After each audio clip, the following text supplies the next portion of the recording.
and welcome back to the channel.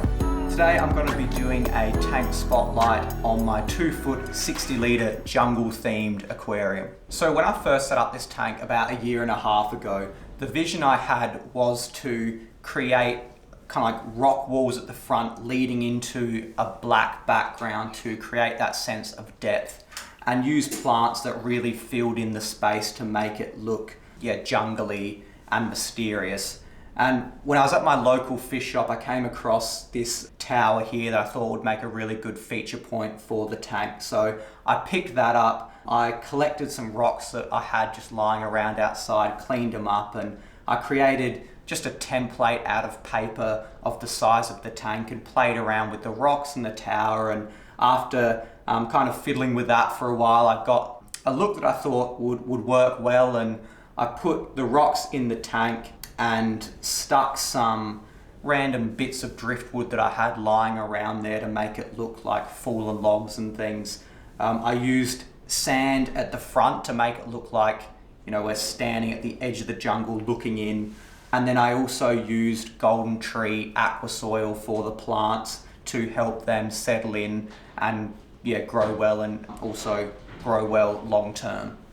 So the plants that I've used are actually really basic plants that most people should be able to grow in their aquarium. So I've got Java fern, a few different types of Anubias like Nana and Nana Petite, different types of Cryptocorin and Java moss that spreads and grows really well. Java moss doesn't grow as quickly as some other mosses, but once it settles in, it really does start to grow then, and that's worked really well for me here because it's filled in those empty spaces that I had and it gives the whole tank that wild, unkept look, which is perfect for what I wanted. Now I did have stems planted in here, and I do have some left. I can't remember what type of plant they are, whether they were a type of Rotala or Hydrophila or something like that, but I did a water change at one stage and they really didn't like that. I don't know if that was a temperature issue or I forgot to dechlorinate the water or something, but they really took a hit along with the crypts.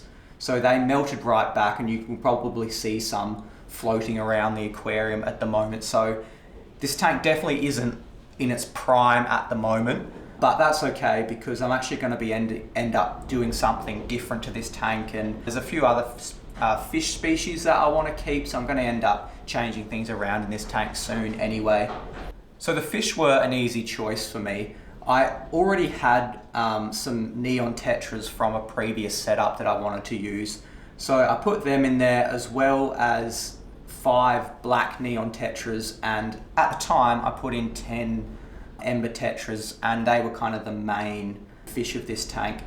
Also, I wanted to have some activity on the bottom, so I picked up some panda cories, which are definitely one of my favorite type of cory catfish because they stay that small size. They're perfect for this size aquarium. You can kind of keep about 4 or so in there, and they do a great job of scurrying around and cleaning up any food on the bottom or whatever's going on there. I've also got an Otocinclus, which is just a type of algae eater, one random clown keely fish that was from a different setup that he was getting beaten up by some of his mates, so I put him in here just to be able to heal him up a bit, and he's been loving life.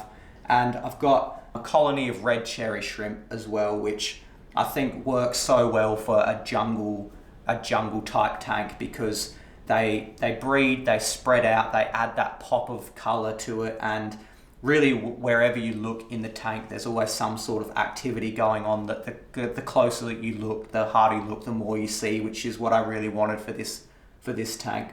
And also I got out 6 of the ember tetras for a friend of mine, but that was a bit of a wild endeavor because those suckers are very hard to get out. So there was a net flying everywhere, moss flying everywhere, and I kind of got it back to the way that it looked before, but without causing a bit of destruction there that was kind of inevitable. As far as what equipment I use, I've just got 2 cheap LED eBay lights, a heater in there that's set to normal tropical temperatures, which is 24 degrees, and a small sponge filter that I use mainly for biological filtration, so that houses the the main bacteria of the tank, which is the backbone of the tank really. And a bit of, obviously sponge filters do mechanical filtration, but in this case I just kind of leave it in there just for the bacteria to kind of grow in and thrive on.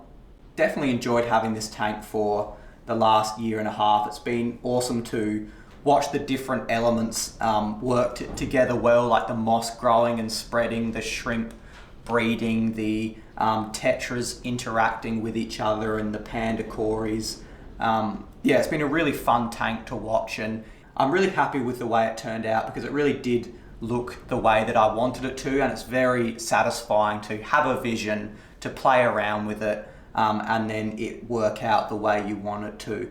So what I would say, if you're wanting to do a more dedicated scape for yourself, it's the first time you've done it, you've got something in mind, what I would recommend is whatever hardscape you've got, whether it's rocks or wood, or different types of decor, then maybe try playing with them outside of the aquarium and just getting a bit of a feel for what you want to go with. So by the time you put everything in the tank, you've already got an idea about what it's going to look like.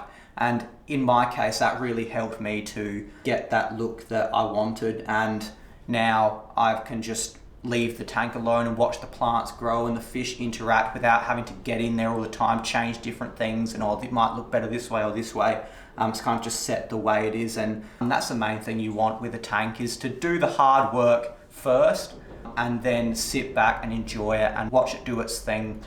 So as far as this tank in the future, like I said, I've enjoyed it, but it's time to move on. So I'll probably end up moving the fish to a different tank, taking everything out, and then going for a different species of fish, which I'm keen to have. I only have limited space in this fish room, so generally after a year or two, I kind of want to do something different, try something new. So if you're keen for that, look out for it in the future in a YouTube video.